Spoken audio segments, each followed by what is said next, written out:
Amin. Allah Taala'nın razısılığı için şu bugünkü ayet namazının hurmatına kimdir birini şu vaxtlarda kafa kılıp koysam, kimdir birini tur emes muameletini koysam, men her bir Müslüman halkından kechirim surayman. Jana şu ayet namaz maalında, biz orozo maallarında çalgan jala taratıp, her türlü uşak sözdөрдү taratıp, her türlü Müslüman bolbogon nерселерди ayткан, jana şu taraptan her bir adamdı da men Allah Taala'nın razısılığı için ayet namazı hurmat için keçirdim vardı.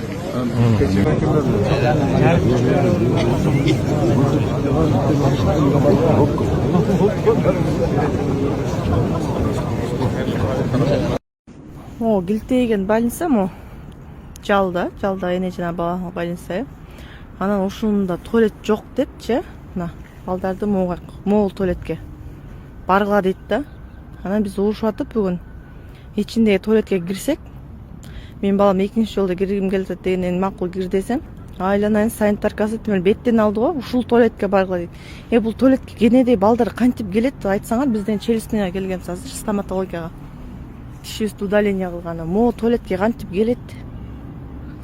Эмне себептен мондай больница саласыңар дагы туалети жок саласыңар.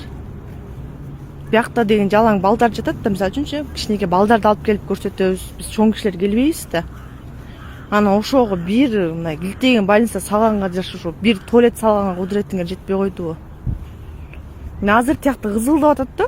Ата-энелер туалетке кирсе, челюстный лицевой эмеде, отделенияда, санитаркасы. Киргенге болбойт.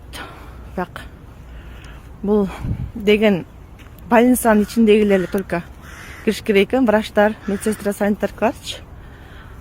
Берки больной пациенттер келгендер, мына могул туалет кириш керек экен, көрдүңөр.